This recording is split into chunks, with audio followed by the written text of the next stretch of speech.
Welcome everybody at this comparative session about the Oda discours, as we say in real jargon in Dutch we say, and I honestly don't know if that's English as well. That's like a nerd talk, I would say, but the official development assistance about the discours in the countries, surrounding countries of the Netherlands. But with a start off very welcome of Concord's Aid Watch report, which is a Europe-wide comparison of how countries are doing with regard to the support for development assistance. And as I'm not sure if people are now joining specifically for this session or have been around all day, today is the Partos Innovation Festival, in which we, as Partos, the Dutch national platform for development organizations, try to get insights and knowledge into the sector, in the Dutch sector, to get us further and find new ways to have greater impact in making an equal, fair, sustainable world. And that's I would say also the purpose of this session, to hopefully learn from each other, from what is happening in our countries, and are there good examples that could be used in other places, or do we signal things in the discourse that we should be aware of? It could happen in our country as well. So hopefully it's a learning session for us as Partos, but likewise for you from your perspectives. And I'm very happy to have Celia Cranfield from Concord Europe, and I'm just going to name everybody we have, and then Celia will start. Rebecca Blomqvist from Global Focus in Denmark, Lucas Golterman from Venro in Germany, Gauthier Saint-Livre from the Global Health Advocates in France, and finally Nassim Salat from the One campaign in the United Kingdom. Well, great that you all can join here, and looking forward to hear your perspectives. And we're going to start with Celia. You have a presentation, hopefully it works, and otherwise we have it as a backup over here as well. Thank you, Koos, and thank you to Partos for inviting me today. I hope you can hear me well.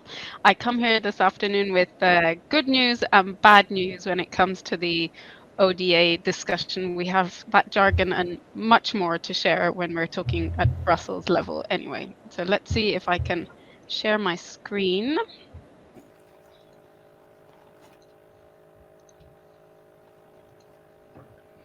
I hope you can see this now. It should just be loading.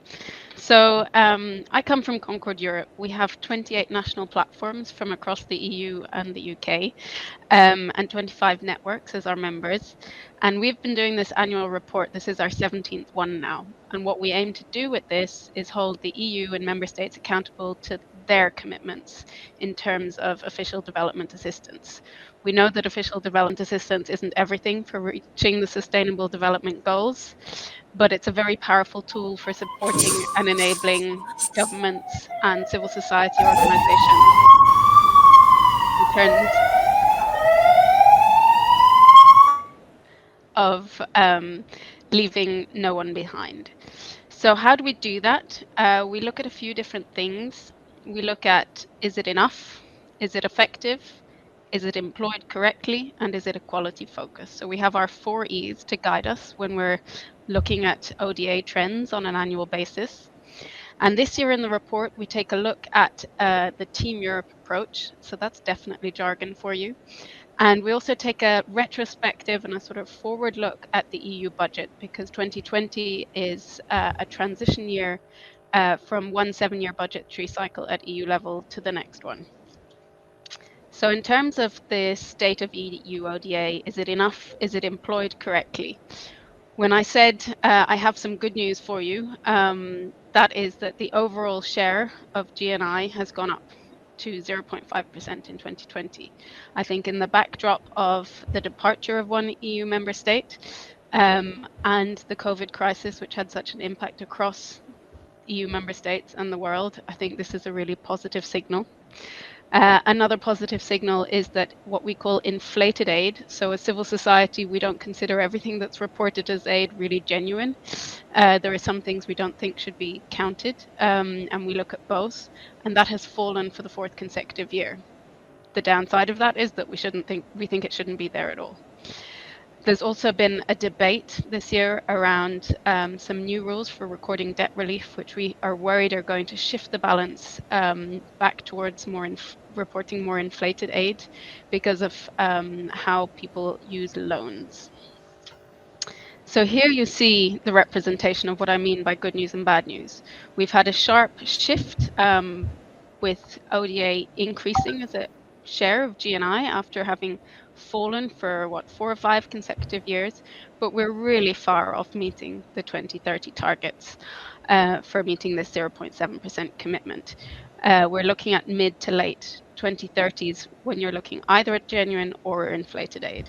So there's still a lot more to be done if we continue on the same trend. Then in terms of effective ODA, what we did is we looked at the Team Europe approach. Last year, in response to the pandemic, the EU and member states really wanted to show a common sort of face of EU solidarity with the rest of the world. And they came up with this concept of Team Europe. And now they've actually translated that into how they're going about programming their aid, at least at EU level, but also with contributions from the member states going forward. And we really want to know if that's an effective approach. Does it respect the development effectiveness principles? And when we look across both looking at results, partner country ownership, transparency and mutual accountability, inclusive partnerships, it's a real mixed picture. And what you see there in red is really the question around transparency and accountability. What we've struggled with most is having good information about what's happening on Team Europe initiatives, who's taking what decisions, where, why, who's been involved. And I think our results of sort of amber or orange on results, partner country ownership and inclusiveness all reflect that lack of transparency, actually. Civil society was involved in consultations all around the world to some degree. They weren't necessarily quality consultations, but was very rarely aware that we were talking about a Team Europe approach, that the member states even had anything to do with this. We also know it was shaped around the 5 Commission priorities. It has these sort of geopolitical priorities, which is understandable, but it gave very, very little space for civil society to come up with its own initiative or really talk about what its priorities were. And we don't even know what was happening in terms of the dialogue with partner countries. So it's early days. We also see some sort of potential positives in this Team Europe approach. We hear from governments that they find it easier and less bureaucratic than previous approaches. But until we get to the stage where we're looking at delivery of Team Europe initiatives, it'll be very hard to take a kind of final judgment on the effectiveness of this Team Europe approach. But for now, we see some worrying signs. So in terms of equality-focused ODA, we really look at 4 different things in this year's report. We look at funding going to least developed countries. We look at funding dedicated to gender equality, funding going to and through civil society organizations, and funding aimed at supporting the domestic resource mobilization. So in terms of ODA going to least developed countries, I think what we've seen is another drop, and that's when I'm saying we have bad news. And this is related to trends that I'll come back to later on in terms of the sort of political focus having an impact and shifting where assistance is going. Least developed countries are not necessarily in the direct neighborhood of the EU, and they might therefore have become a bit less interesting for the EU to be investing in. When it comes to gender equality, we have some strong commitments of the EU through this new Gender Action Plan, which was adopted, which has quite a transformative approach, but we have concerns that the commitments are not about percentages of funding. And we've already seen previous to that that the percentages of funding were well below the commitments the EU has made in terms of both mainstreaming gender equality and having targeted actions for gender equality. So then when it comes to the funding to and through civil society organizations, we see that it's 12.9%. So it has increased slightly. That's good news. But we do struggle a little bit sometimes to identify this funding. It's not always reported in the same way from EU and member states. But we see that the role of civil society is really, really crucial in terms of reaching and enabling those most at risk of being left furthest behind, of participating in the development of their country. On the domestic resource mobilization side, when we're looking at how is the EU and member states supporting partner countries to develop a fair tax base for their own sustainable development, we see that it's received very, very little funding. And this is something that I think warrants further investigation, perhaps in future Aid Watch reports. So that's our 4 E's. This year's report also, like I said, takes stock a bit of where we're at EU level. So this isn't the member states so much, but in terms of the actual EU budget dedicated to ODA. We've seen some trends in the last budgetary cycle from 2014 to 2020. Politics have compromised the EU's approach to sustainable development and keeping development objectives at the core of how decisions are made for ODA. The migration crisis had a huge impact on the EU at all levels, including how ODA was dispersed. And I was mentioning there the sort of shift away from least developed countries being one of them. Securitization is closely aligned to that, but also goes a bit beyond. And we've seen that in this new budgetary framework going forwards, the EU has given itself new opportunities to also support the political and military operations of partner countries, which is quite a kind of change in how the EU deals with relations with partner countries in that way.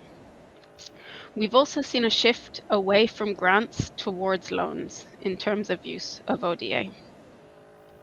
Looking forward, we now have this new Global Europe instrument. So there we go, some more jargon. That's actually, there used to be 12 laws that were involved in implementing EU ODA. Now we've shifted that into one. And that has meant a whole shift of changes in terms of funding allocation. One of the positives is that there will be a much more decentralized decision-making process around the allocations of ODA. But for us, that means also some questions around really what partnerships will be developed by the EU delegations with civil society organizations. We've also seen that in this Global Europe instrument, there is a much bigger space given to private sector financing, which is a slightly worrying trend for us. There's a lot more in the report on both of those, but I thought it was just worth touching base on those. So if we look at the recommendations from our side towards the EU, I think there's a very easy way to sum them up. The EU and member states must do better. They're absolutely failing to meet their own targets. And I think at the current point where we are, with COVID having hit so badly and so many states having been hit by setbacks in terms of their own development against different measures, this is something that really needs urgent attention. So the EU and member states need to meet the ODA commitments that they've made and the targets they've set themselves. They have to focus on development effectiveness and really achieving the goals set linked to Agenda 2030. And they need to build genuine and meaningful partnerships with partner countries and with civil society. So you can download the report here. We have a shiny new website to go with our report, not just a PDF that you can download, though that's there too. Please do explore it. You can look at different countries and how they're doing. And I really want to thank the national platforms. Some of them are here today in the Partos Festival. Others are not, for their huge contributions to this report. There are also quite a number of EU officials who get sort of interviewed as part of developing this report, some consultants, civil society organizations in Africa and Asia. And my colleague Ricardo is actually the one who's responsible for pulling it together, and he would have loved to be here today. So I'm sort of a stand-in for him, and I hope I've done the work of all of the people I just mentioned some justice today. Thank you. Thanks a lot, Celia, for showing us the insights you've gained with this Aid-Watch report, and it's very useful to give back to you from a national perspective. Very useful report because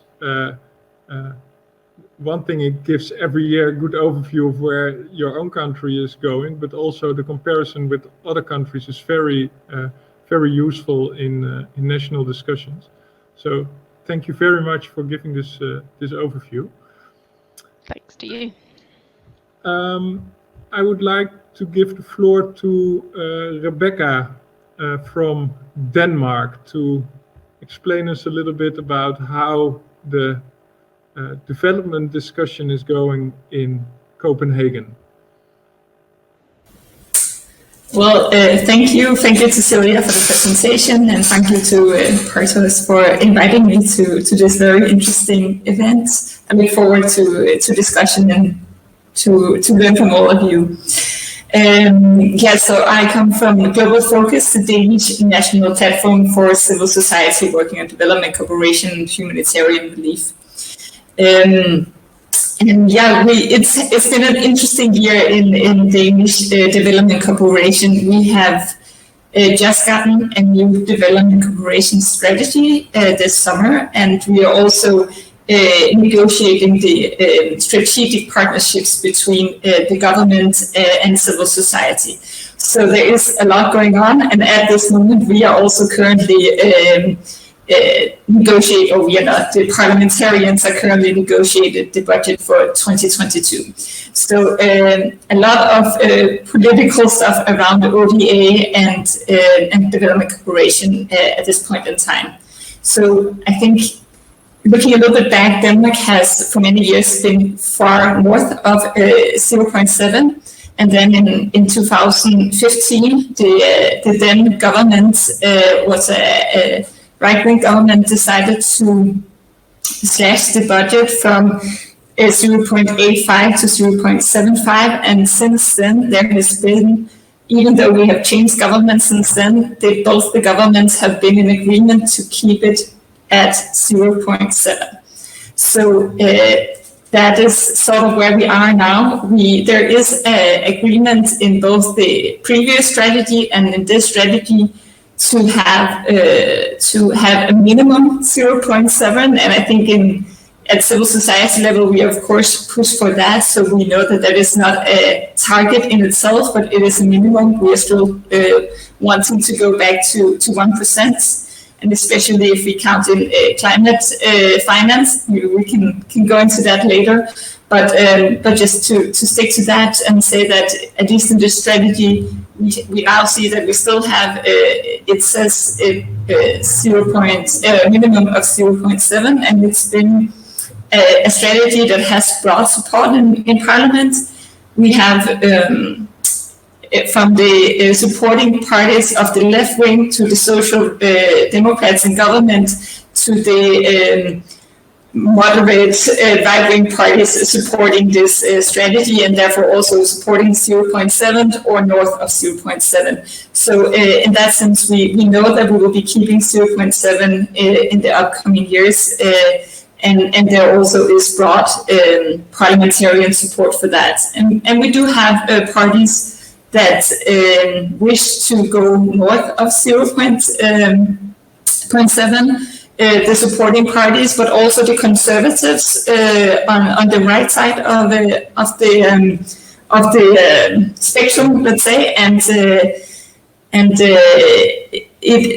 think the main reason we don't get there is that it is not a main priority of these parties when they then go into budget negotiations. And I see some people nodding, and I think that we see that other things just take priority, and maybe we can also come back to discussing public engagement around development cooperation, really what that means for how we are able to push our governments in terms of taking 0.7 or beyond 0.7. And just to understand it right, the right side of the political spectrum is also like not abstaining the 0.7 target, and that comes from that you come from a higher percentage, and because it's not a priority. Do I then conclude it correctly? Yes, I mean, we have also some very populist right-wing parties that say that we shouldn't have an ODA budget, and some that wants to change our ODA budget from being primarily or being almost all grants to focus on loans. So we do have that, but they are not part of the coalition on the strategy. But the two main, it's very into the Danish technical parliamentarian setup now, but the two main parties, the Social Democrats that usually are in government, or Venstre, the other a party that usually holds the prime minister's seat, they both support staying at 0.7, but at least they prioritize 0.7. And then we have some smaller parties around that ask to go above that, but they don't prioritize it in the budget negotiations.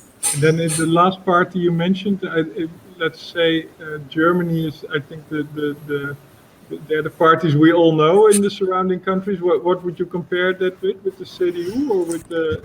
Yes, that would be CDU. Yeah, I think so. Okay, thanks a lot.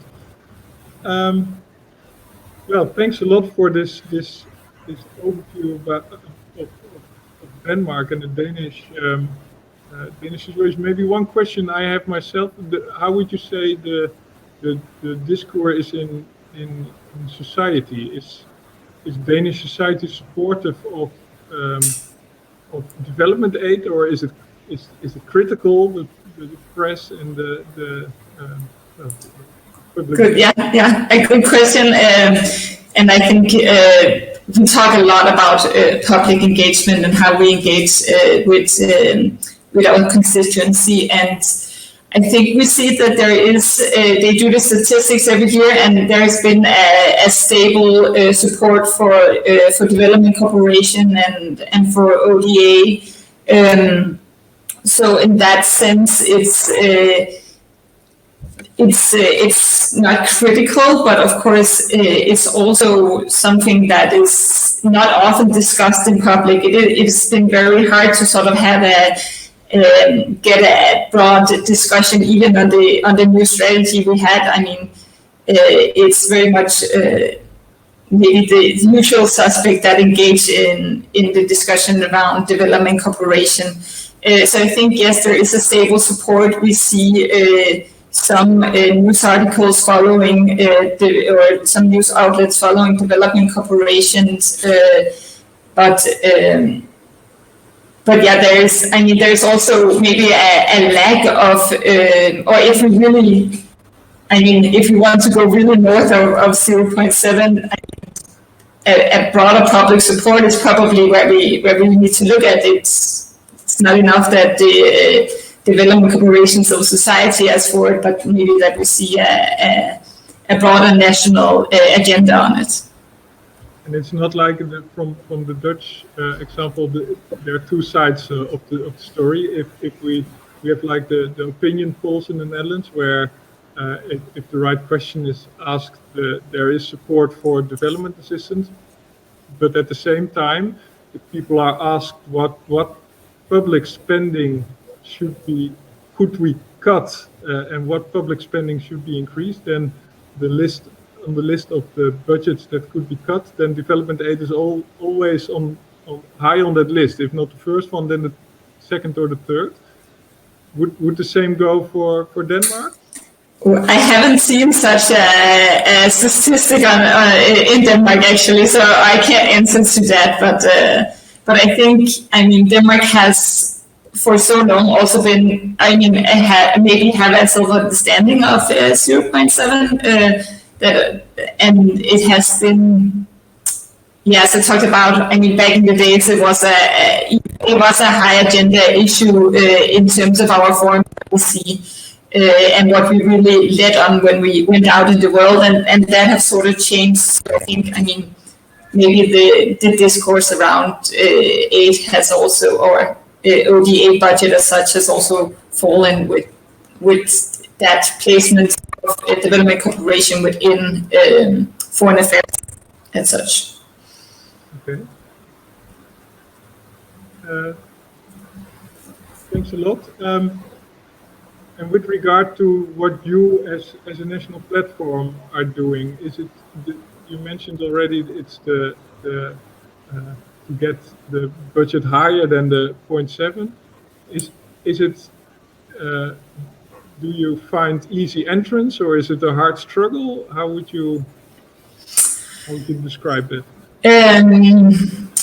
Yeah, both. You have a government that is very committed to sticking to 0.7, and since they do the budget proposal, for example, anything that is above that has to be negotiated by the supporting parties. So it is, as I said, it's usually not their main priority, so therefore it's really difficult to sort of make leeway on it. What we have focused on the last few years is the Paris Agreement and the fair share that Denmark owes in terms of new and additional funding for climate finance. And so we have sort of gone the route of saying, well, if we go back to 1% in ODA, then we would also, not only would we live up to our commitment on 0.7, we would also live up to our commitment on climate finance and the Paris Agreement. And I think that we see that the public agenda is much more focused on climate and the green agenda, and so there is that has some more traction, maybe both within the parliament and also with the public to link it to the Paris Agreement. We are saying that if we reach 1%, we would also consider that as reaching the fair share that Denmark owes. It's 5 billion Danish kroner in terms of the Paris Agreement. So we have coupled the ODA discussion to the climate finance discussion in that way. I hope that answered your question. Yeah, absolutely. We've had each budget year we maybe managed to get 100, 200 million more Danish kroner in the last couple of years. But for us Eurozone people, I think that's around 15 million US dollars, something like that. It's about, it's, let's say there's a far away from 100 million to 5 billion that we need to live up to the Paris Agreement, right? So maybe that puts it in perspective. Thanks a lot, Rebecca. And for the people who are listening with us, I would propose to have all the presentations, and then after that, the floor open for a broad conversation. But in the meantime, if you have burning questions about the country we are discussing, then indicate with Hidde in the chat, and he then can inform me that somebody wants to join, and then we can have that question on the panel. For now, thanks, Rebecca. I would like to shift our attention to Germany. And for that, we have Lucas Golterman from Venlo, I think in Berlin. I don't hear you yet, but I see you unmuted. And I had that myself as well. The thing that worked for me was to refresh the page. And then make sure not to unmute, or not to mute yourself in the meantime.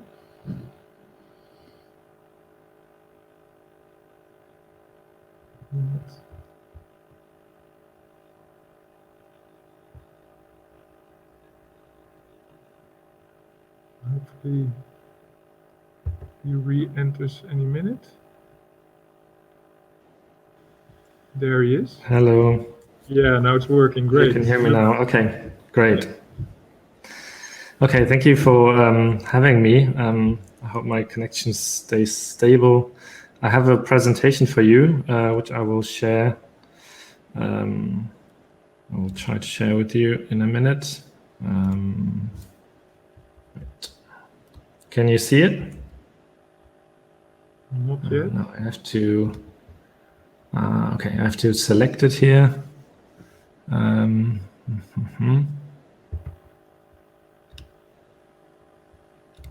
Okay, can you see it now?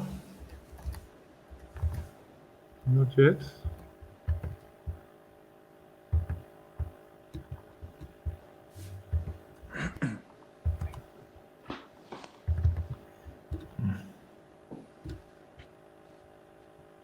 Okay, I'll try this one.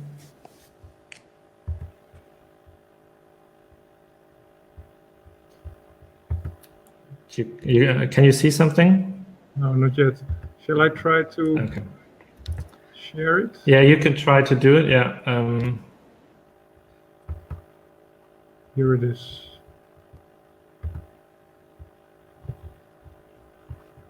Then you have to guide me through next slide or not. Okay. Okay, I can't see it from on my screen, but if everyone else can see it, no, now I can. Now it's loading. Okay. I think.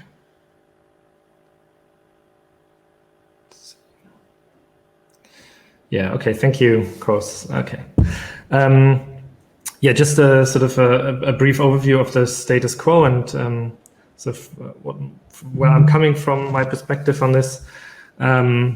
So Germany is currently the second largest DAC donor with around 0.73% of GNI is counted as official development assistance.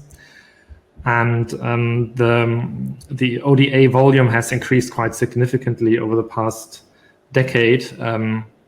So between 2014 to 2021, the budget of the Ministry for Development, the BMZ, has increased by 93%.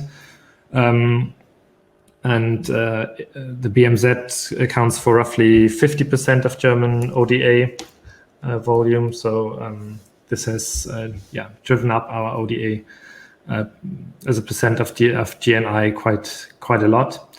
And we've hit the 0.7% target last year, and it will be reached this year as well, which has also to do with the additional funds that were made available to respond to the pandemic. So that was an extra. There was extra money available for the BMZ of around 1.6 billion last year, and also this year again, plus additional funds that went to Act A. However, the current budget planning is not looking so rosy, so there's a downward trend visible. Some say, well, we have this every year, so each year we see that the midterm planning of the government has a trajectory that has a downward trend for ODA spending, and then they correct it every year. And this is it's a bit problematic, but I think because we have some strong fiscal pressures, this time it's a lot more serious than in the past years. And of course, we currently have coalition negotiations going on, and the new government will make its own new budget. And while we are working towards changing this downward trend and trying to correct this, but it's still all in the open. Next slide, please. Yeah, this is just sort of to give you an idea. The gray line is sort of the current medium budget plan, and have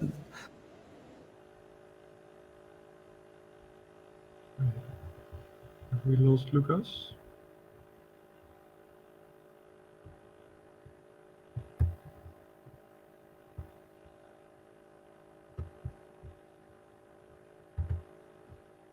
Hopefully yeah, there you are again.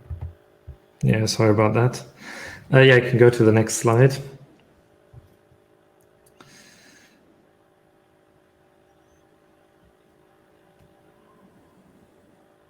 You want the next? Yes, please. Next slide.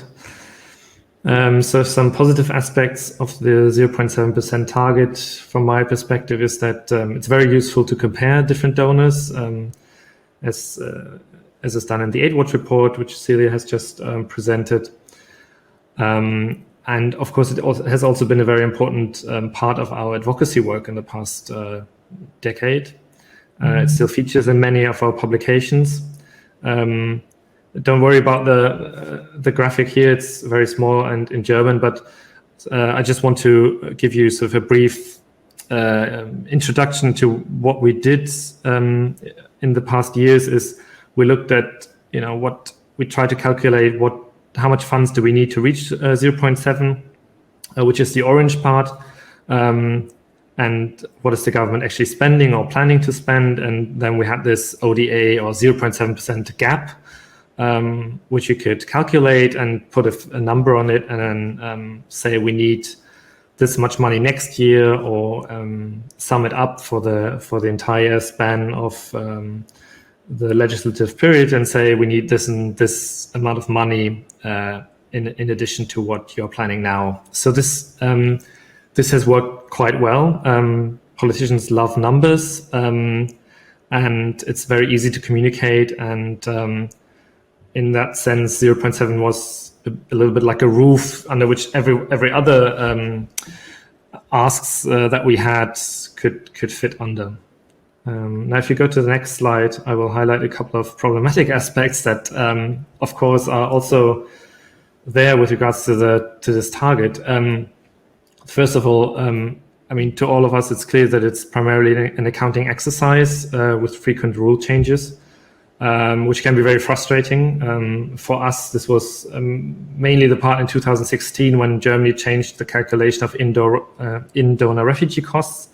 So they skyrocketed to a point where they accounted for a quarter of German ODA spending. And Germany reached the 0.7 target back in 2016 as well, as a result of that. But of course, that's a ridiculous situation when a quarter of ODA spending is spent within Germany, making Germany the biggest recipient of its own ODA. But we see that in other parts as well. There's constantly renegotiations of what is counting as ODA, what isn't, and there's a very large incentive to make to increase the percentage of GNI, the ODA percentage, without spending more money. And so it also doesn't capture how much money is needed or how much it's actually transferred, and that's something that's I would criticize in the Aid Watch report, where it sort of suggests that the 0.7% is enough ODA. I would say we have clearly sort of a different take on this.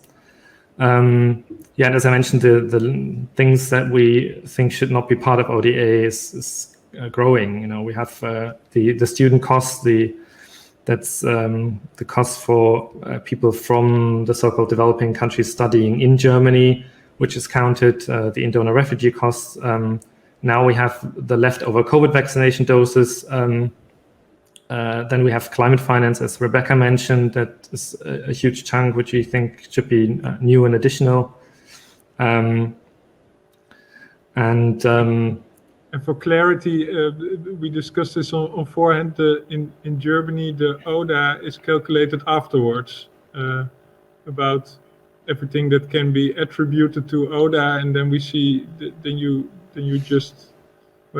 calculate what was the ODA expenditure. Yeah, the government is not doing an ODA forecast, but they always calculate it backwards and have one department in the BMZ that tries to get all the data from the different ministries together and then report it to the OECD.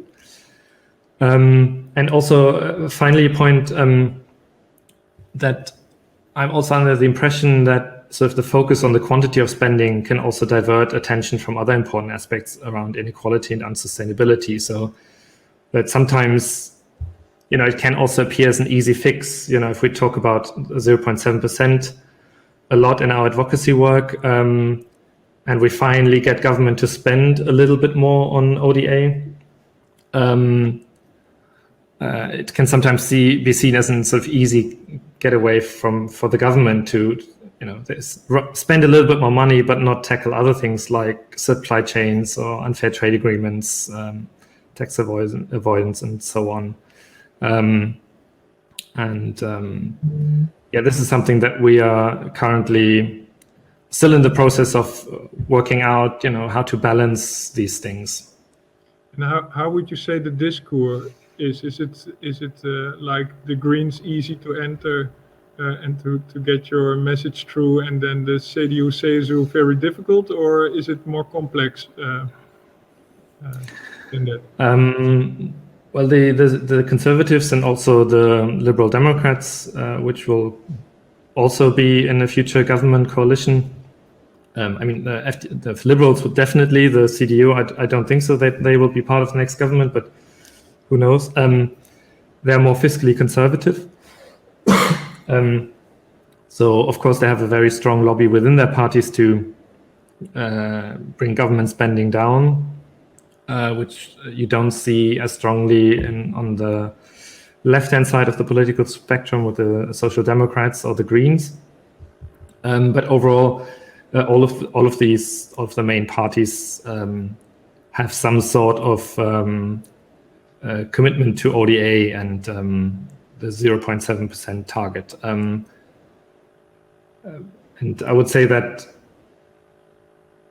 perhaps the more important question is whether the Chancellor is sort of in favor or prioritizes international solidarity or not. And this is something that can sort of, I don't know, it's part of, is not only part of the party program, but also part of sort of a personality and a personal view on the world.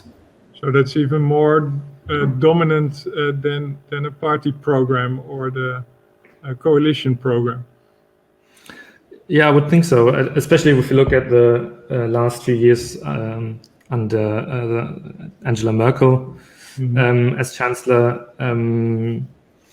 I think in many different aspects, she was always supportive of, tackling problems globally and in support of global solidarity, where other figures in her own party were less convinced that this is the right way. For example, if you look at the whole issue of migration, this is something where, of course, one of the answers was to close borders around Germany or around the European Union, and which is also what happened in part, but it's also there was also a consensus in the government, German government, that there needs to be a global response as well, and this is part of why the ODA went up so strongly, because they framed it as a way to fight the causes of flight and migration. Perhaps then if you go to the next slide, a way forward. I think I made the point that there are also a lot of other policy fields that deserve our attention.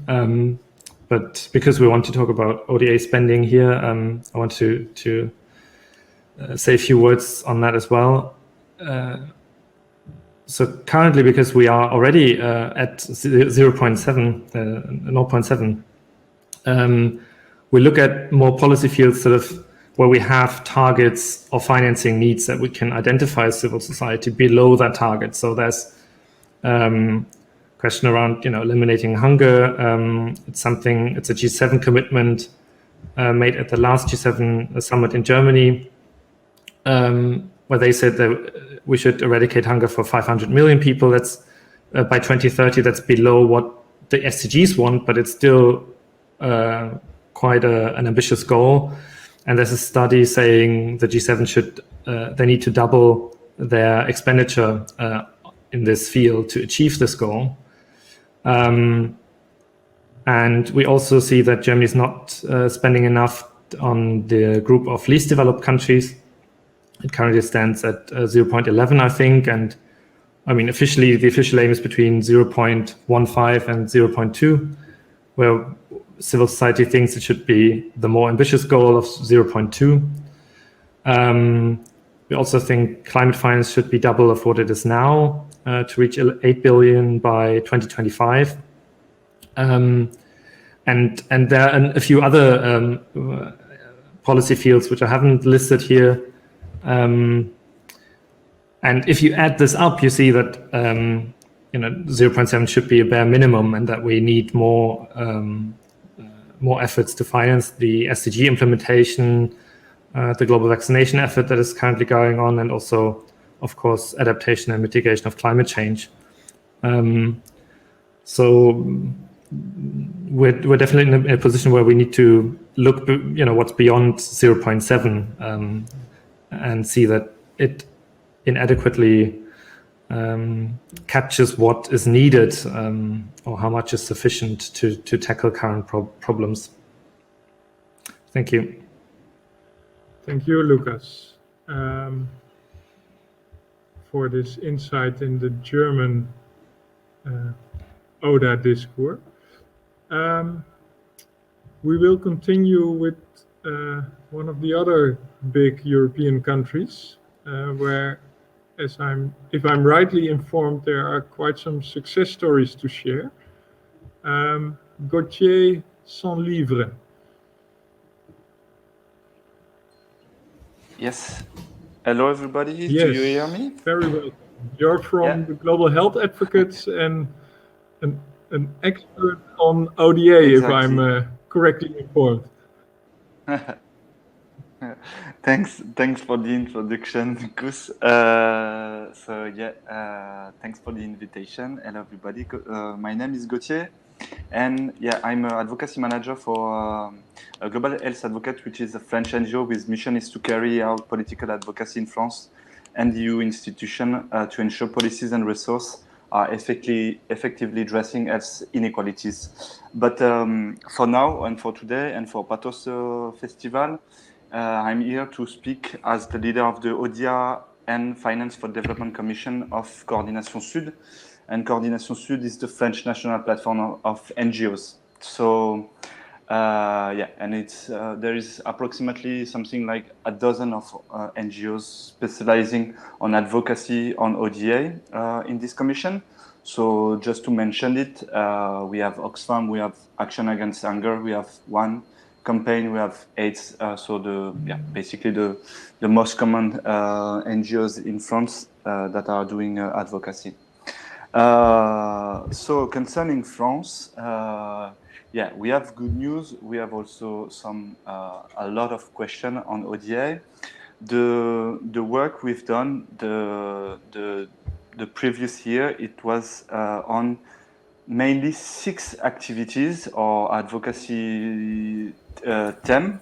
It was on the law, and I will speak after more precisely, but just to mention it. So the 6th activity was on the law on international solidarity, which is the framework of for ODA policy. We have advocacy on annual budget bill. We have advocacy coming next year on presidential election, because As you may know, we are going to have a new president maybe, and we are going to have another MPs also next year. And for the 5 subjects, it is the follow-up of the engagement on international level, and finally transparency and quality of aids. So basically, where are France right now concerning ODA? The first president of France who made the promise to allocate 0.7 is François Mitterrand in 1981. So it's quite a long time ago, and France never achieved it. Right now we are still the 5th largest OECD TAC donor. France is spending something like 14 billion US dollar a year on ODA, and it represents for 2020 something like 53% of GNI. So we are not at 0.7, but it's increasing at least. It's increasing. Just to mention it, it was 5 years ago. It was basically 0.3 before the election of Emmanuel Macron, and it's now 0.53. Sorry. So it started in 5 years ago. It was something like 8 billion US dollar, and it's something like 14 billion dollar right now. So that's a good news. That's a good news for France, because it's increasing, but it's still not 0.7, and it's still not 0.7, and we are also quite a lot of fear about the engagement that the president made, but I will speak it after. So yeah, French official politicians are quite reluctant to guarantee and maintain the target of 0.7 over the long term. And even if we have MPs and members of the government that are quite the supporter of 0.7, we have also a lot of politicians that are questioning the relevance of the target for many reasons. I would say that the main reproach is on the effectiveness of ODA. And so, yeah, so basically that's the most questioning relevance of the target.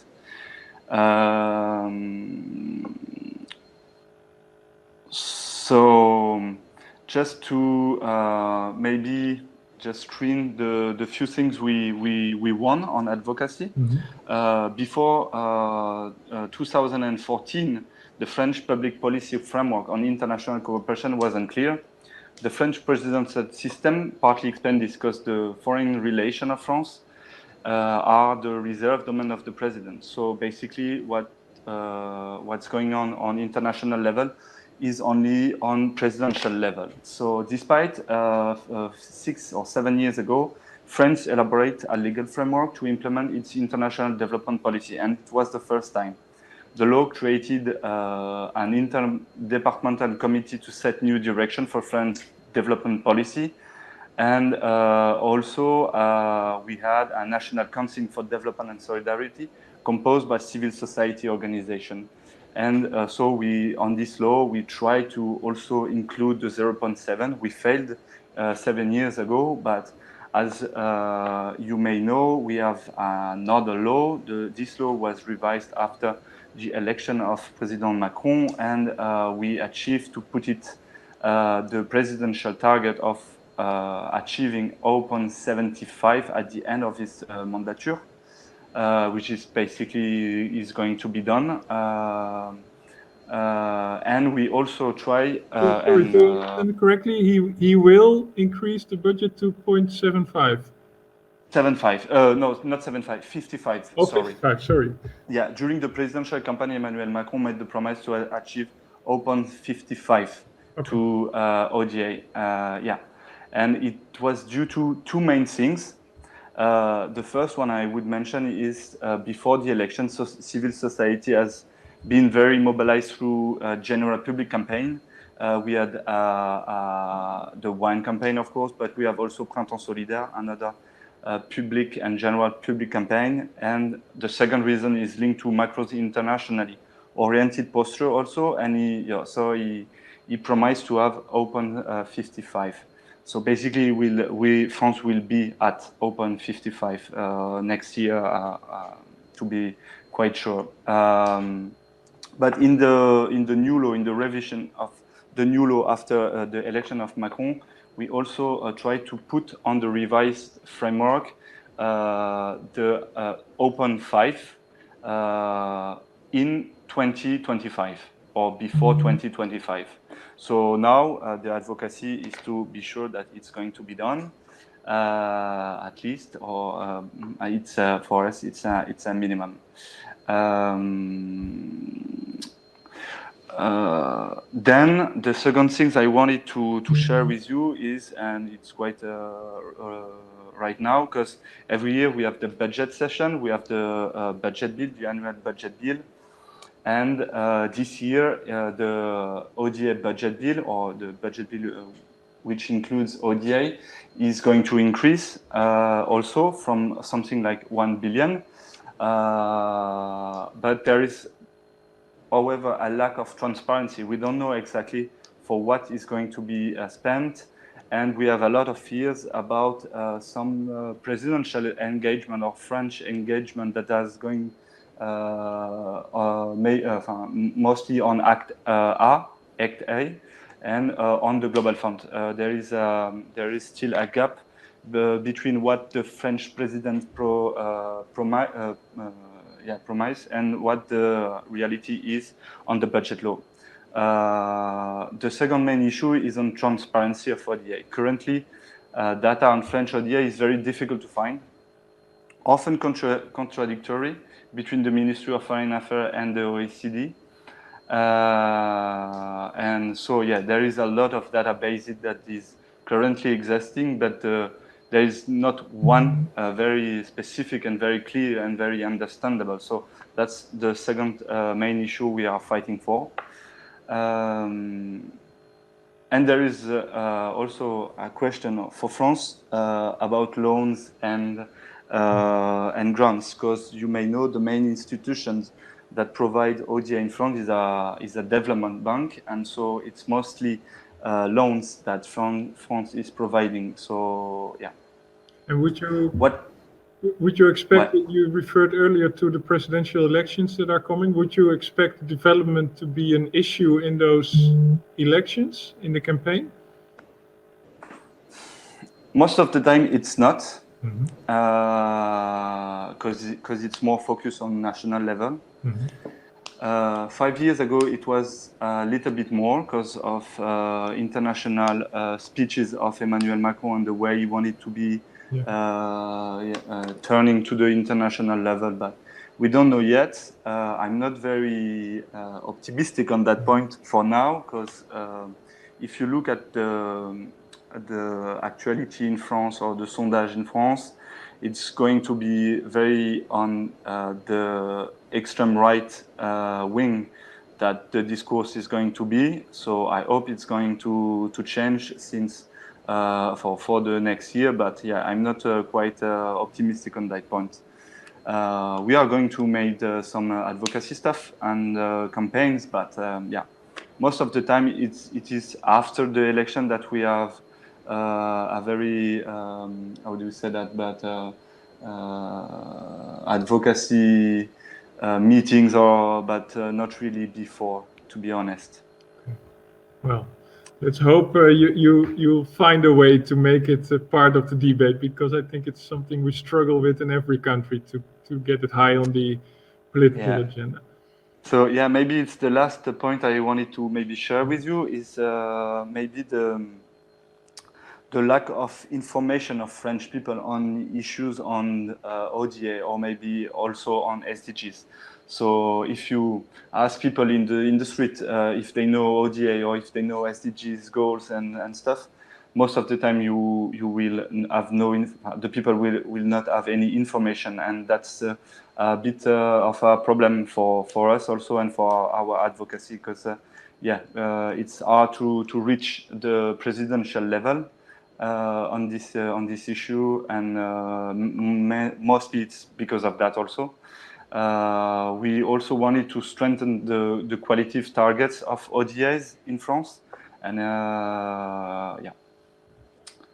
Okay. So yeah, basically it's what I wanted to share with you. I don't know if you have any other question, or if you want me to maybe focus more or something. So No, thanks a lot to give us an insight in the French development discourse.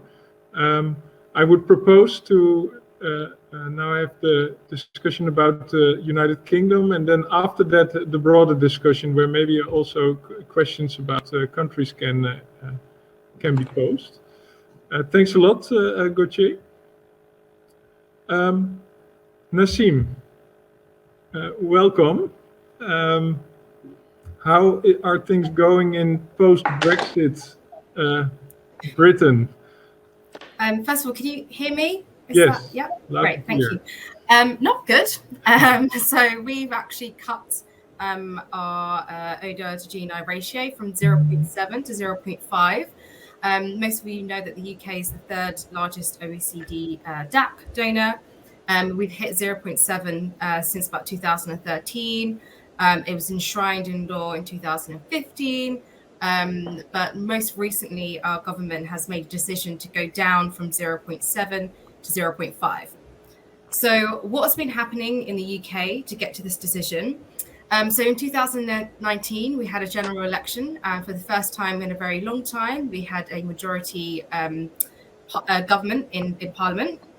We saw the departmental merger from the Department for International Development into the Foreign and Commonwealth Office, now known as the Foreign, Commonwealth and Development Office. COVID-19, like many countries around the world, had a huge impact on our economy. And because of that, the Chancellor announced last year that he would cut the aid budget from 0.7 to 0.5. This resulted in about a 30% cut, or £4.5 billion. One did some analysis, and we predicted that the UK government, because they've made a lot of pre-existing commitments to multilateral institutions such as the EU and Gavi, the Vaccine Alliance, that they would need to make about a 63% cut to its bilateral ODA, which is a large chunk. And we weren't far off on that analysis because as the months progressed, there were stories from NGOs and countries saw fragile states were about 60% cut, so including Syria, South Sudan, Libya, Somalia, Yemen. Humanitarian aid to Yemen went down by 60%. So our analysis wasn't far off of what was happening at all. And it was difficult to kind of, sorry, yeah, go ahead. Yeah, I just looked up the amount you mentioned, 4.1 billion. That's almost the entire aid budget of the Netherlands. It's immense. Yes, it is. It's a large chunk. It's a third off. And as I said, because they've already made huge commitments already, it's actually more a 63% cut to its bilateral ODA. So, the UK NGOs made a lot of noise about this, and we kind of pushed for the government to put a vote into Parliament. And rather sneakily, they did it right before the summer break.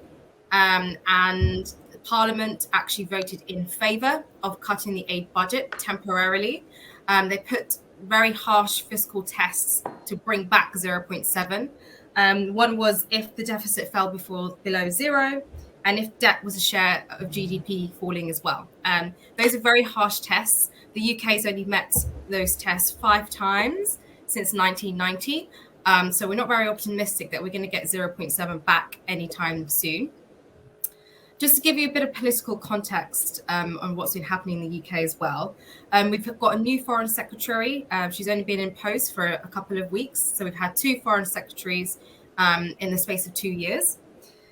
Domestic issues are seen as more of a priority. The Conservatives know that they have to keep their votes that they've taken from the Labour seats up in the north specifically. They got in trouble last year over UK child poverty rates and free school meals, which the government had to double back on because there was lots of public outrage. They are focusing on levelling up essentially putting money in traditional poorer towns in the north of the country. The government know that the aid does not poll very well with the public, likewise from many other countries I've heard today. And they're very keen to deliver on Brexit, which isn't going that well. I'm sure you guys have seen the news about food shortages and petrol shortages here in the UK, which was as a result of Brexit. And coupled that with the economic constraints of COVID, the government felt that they were right to cut the aid budget temporarily, as they say, until we're back on our feet economically. Because you have this law that says it should be 0.7, isn't it? Yes. So because of the vote, they were able to change that. So the new law is you can go back to 0.7 if the deficit is below zero and if GDP if borrowing was falling short of GDP. So those very harsh fiscal tests that we've only met a couple of times since 1990 is the only way that we will go back to 0.7, unless of course we go back and have another vote and change the legislation. Yeah. And maybe you now have a conservative government. Would this be a different story if Labour would won the next elections, do you expect? Yeah, so the Labour, actually not just Labour, the other parties are in favour of 0.7, and they said they were reinstate it. The Conservative Party in itself, within its manifesto upon election in 2019, had "we will maintain 0.7", but that dramatically changed because of COVID and economic crises, and yeah, so it's tricky politically to try and pinpoint where people were at on 0.7 across parties, I would say. But to understand the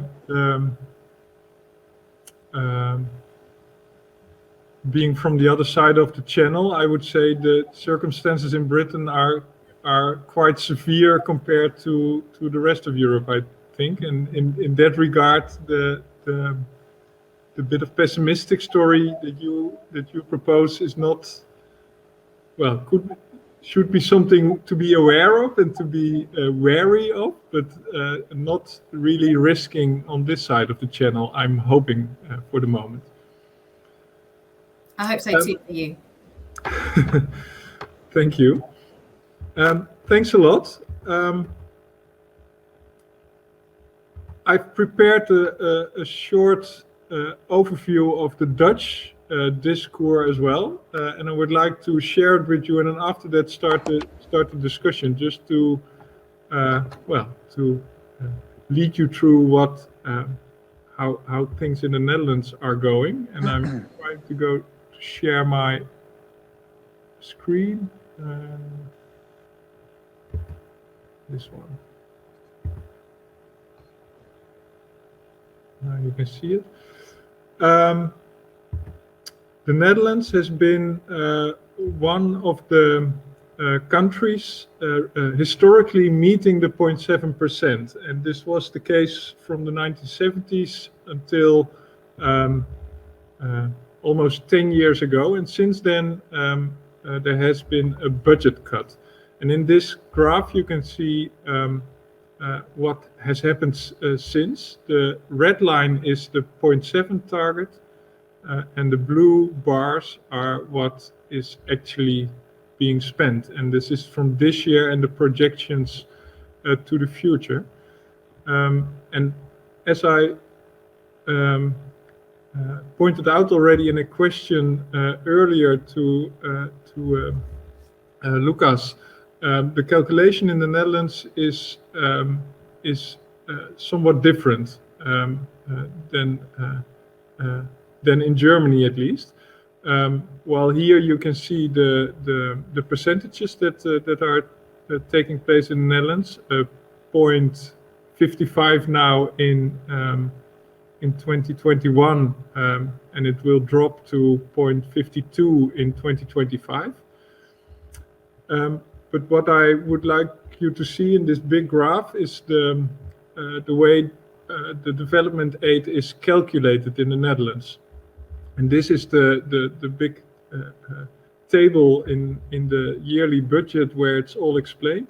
And here you can see how it is being done for last year. This is what is being done is that the gross domestic product, the GDP, is being calculated from the official sources, from the Statistical Bureau.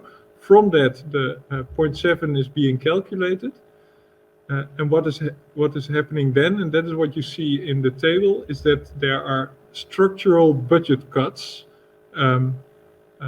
from this 0.7 and some little additions and some other cuts, leading to the ODA ceiling in the bottom. And that is what is the Dutch ODA budget, so to say.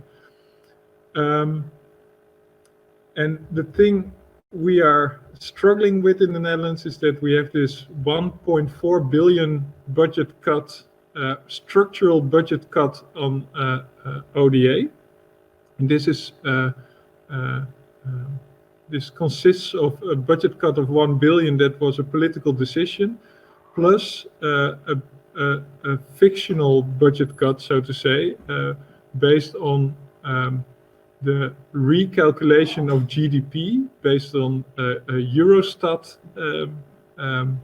figures back in 2014, where the Dutch government said, well, that's nice, our economy statistically grows based on this Eurostat definition, but as the ODA budget is connected to our GDP, we have to figure something out so that the ODA budget doesn't increase too much. So now we have an official GDP in the Netherlands, and we have a specific GDP for the development calculation, and that it is about 400 million per year.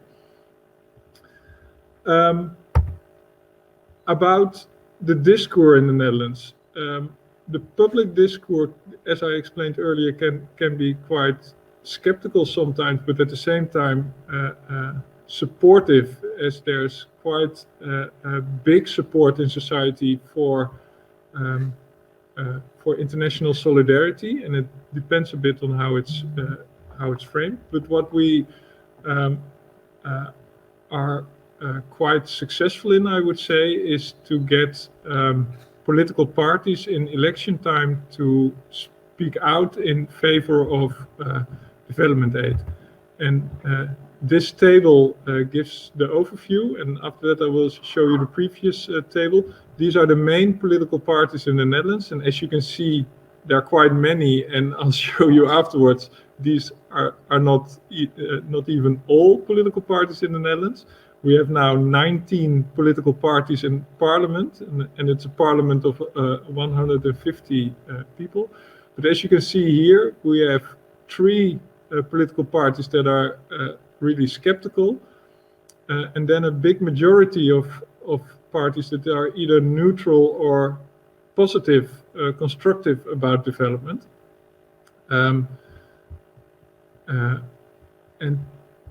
One of the ways we tried to materialize that was to make a stembus accord, which is Dutch for polling station. How do you say? I looked it up yesterday. Accord is agreement, where we got political leaders to commit themselves to a statement saying, if we come into power, then we'll strive for a full development budget, meaning 0.7%. And it's very small, but what you see here is like a party like D66, which is a liberal party in the Netherlands, is one of the supporters, and is led by Sigrid Kaag, who until recently was the Minister for Development. One of the problems in this overview is that the VVD, the first line, is the biggest party in the Netherlands and is the party of ruling Prime Minister Mark Rutte. So is also one of the parties at the negotiating table to form a new government. And this is to give you a view about of how difficult it is to form a majority government in the Netherlands. You need 4 parties or more to form a government. And that's either both a problem in Dutch politics as a chance for development, because as the current situation is, we have 4 parties who are negotiating, of which 2 parties are very openly pro-development. 1 party not very outspoken, but they should be pro, and then we have the VVD who's skeptical, or at least not very supportive. But they have to get to an agreement. So that's where our efforts now are going. Well, to give you this is a very short overview. Our main target is to get this structural cuts from the table, because well, that's also important for safeguarding it for the future.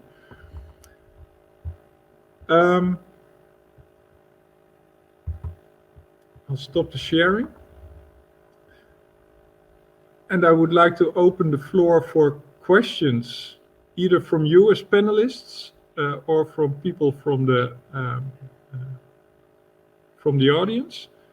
And I see a question in the chat for Nassim.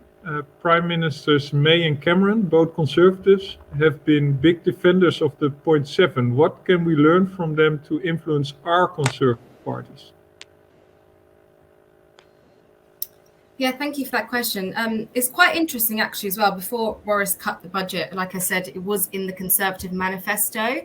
And what we found is there's a big difference within Conservative party members and Conservative MPs and Conservative voters. So Conservative voters tend to want to cut the aid budget, but Conservative MPs are actually normally in favour of the aid budget.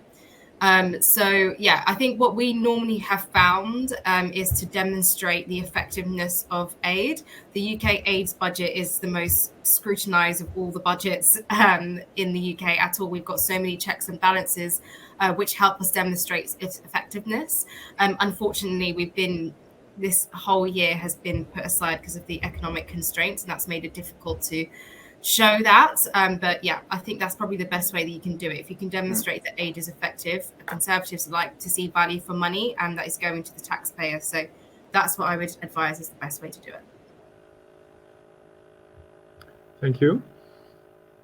And maybe a question from me, Lucas.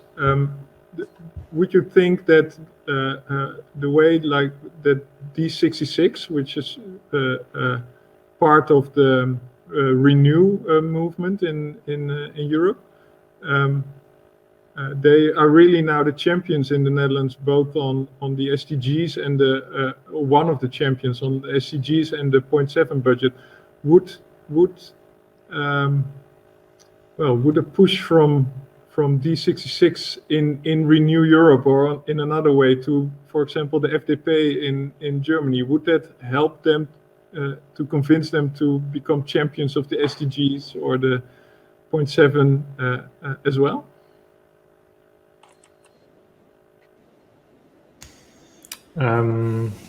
Well, I'm not sure about the connections between these two parties, but the Liberal Democrats in Germany, they have this concept of 3D, they call it, 3% for diplomacy, defense, and development.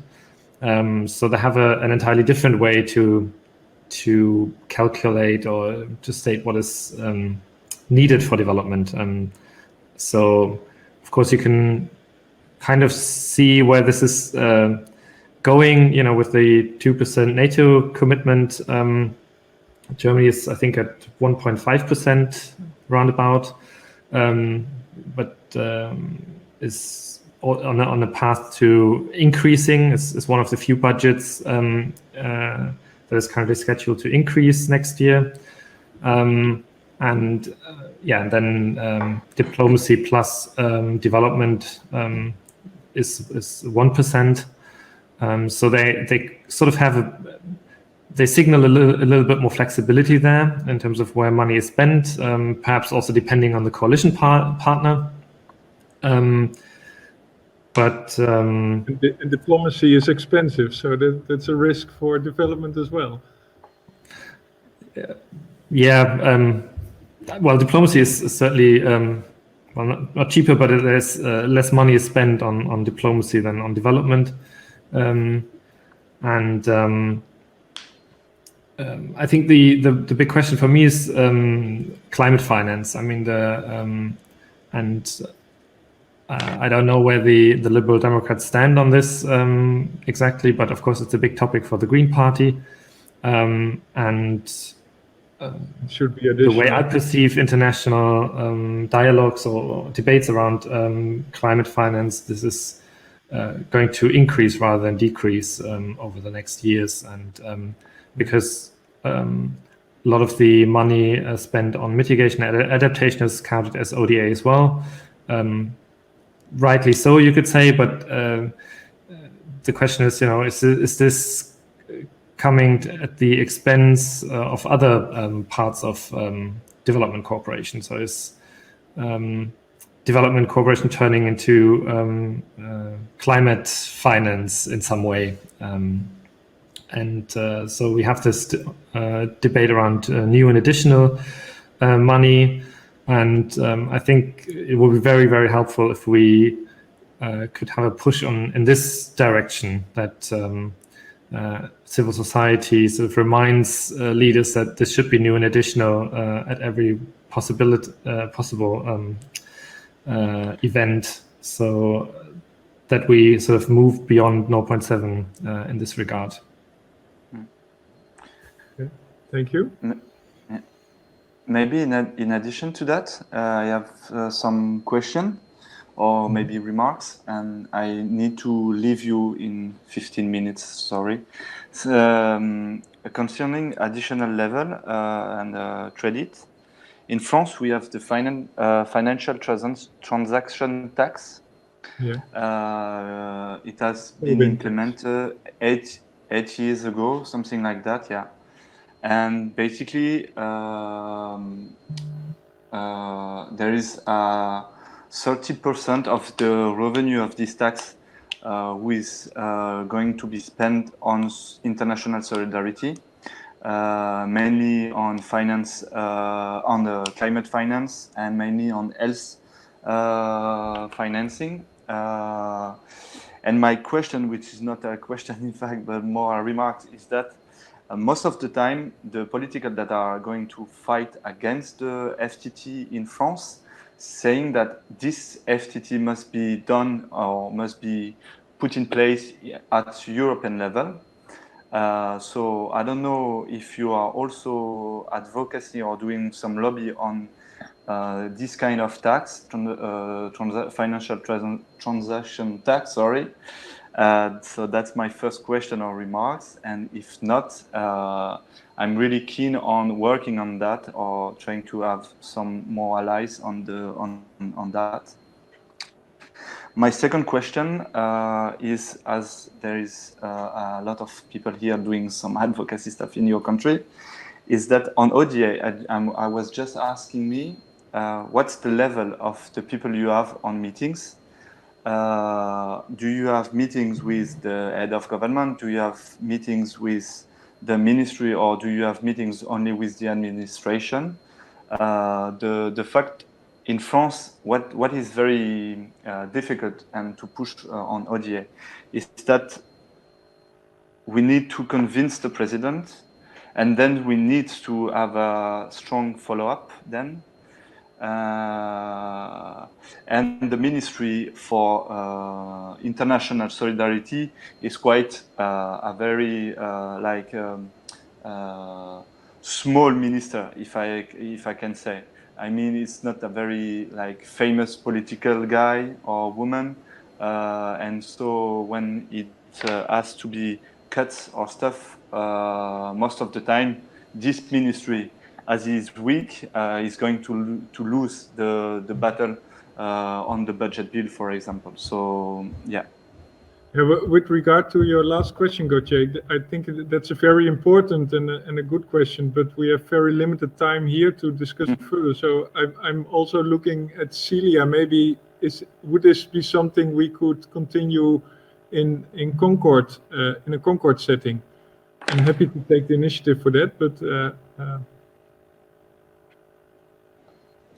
on the FTT? On strategizing how we influence the government to make steps on budgets and where money is spent on. And I think it's a super interesting opportunity for also the national platforms to learn from each other.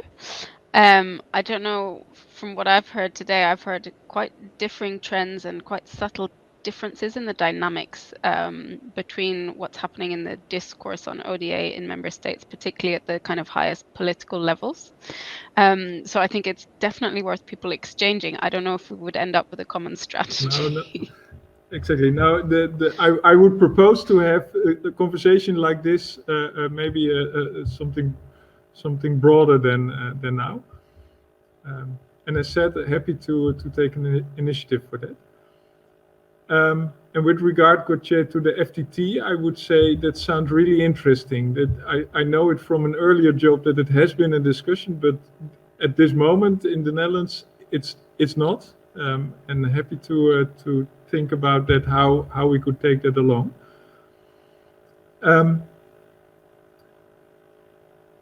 For the discussion now, because we are reaching the end of this meeting, are there really burning questions? And I'm looking around first, and also with a half eye on the comments. There are two comments of Renier van Hoffe. One saying that we should, I think is a statement, we should focus on tackling global inequality, and I think he's right, and we are doing, but also I would say to Renier, we also have to look at how the government is spending its money. And in the table I showed you earlier, at least the Dutch government was very successful in making a bit of a mess of how ODA is being spent and what non-development relevant activities are being put under ODA. Another remark he makes, Dutch NGOs may be good lobbyists, but what about influence the public discourse? They are rather quiet. On the long run, it should be about public support. ODA will follow. Well, Renier, absolutely right. And earlier this day, we had a big session exactly about this. And this is what I completely agree with you that we that we need to gain public support as well, because in the long run, that will safeguard the political support. And Koen Frederiks welcomes the idea of exchanging knowledge and practices. So I think we had a good example today and a start about this exchange of knowledge and practices, and I would suggest to continue that on a later stage. For now, I would really like to thank you, Celia, Nassim, Rebecca, Lucas, and Gauthier, for your sharing your insights in your national discourses, and Celia, of course, for your European overview. I find it both inspiring to hear what is happening and, to be honest, also a bit pessimistic about that it are really tough discussions. And I think the British example is well, a warning for us all that if economic crisis is there, the discussion can get very severe. So let's all be prepared for that. And looking forward to continuing this discussion. And well, for the audience, thanks for joining us and for participating in the chat. And hopefully you had had good insights as well. Hope to see you next time. Thank you, Koos. Thank you, Koos. Thank you. Bye. Take care. Thanks, bye. Goodbye. Bye.